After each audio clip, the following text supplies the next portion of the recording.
Those things are heavy. Well, especially this one with all the control stuff in it.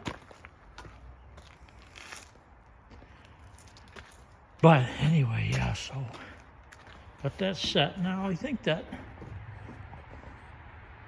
should be able to hit that ramp all right. Come in the door and hit that baby. But what it does is it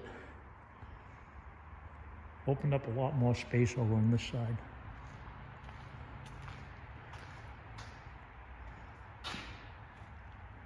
Because before it was going to be right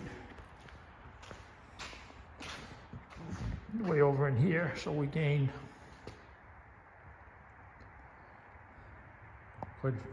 a few feet.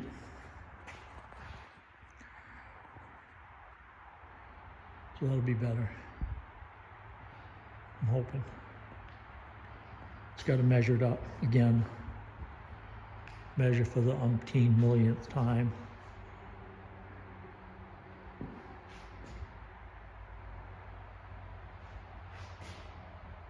And anyway, I might get to drill some holes today anyway. After all, I had my concerns about that. Renting a hammer drill for hammer drill, what did they call it? I forget what they called it, some technical name. I call it a hammer drill. Rotary hammer. I didn't want to rent a rotary hammer for 2 days and not drill a single hole. So, anyway, bingo. I'm out.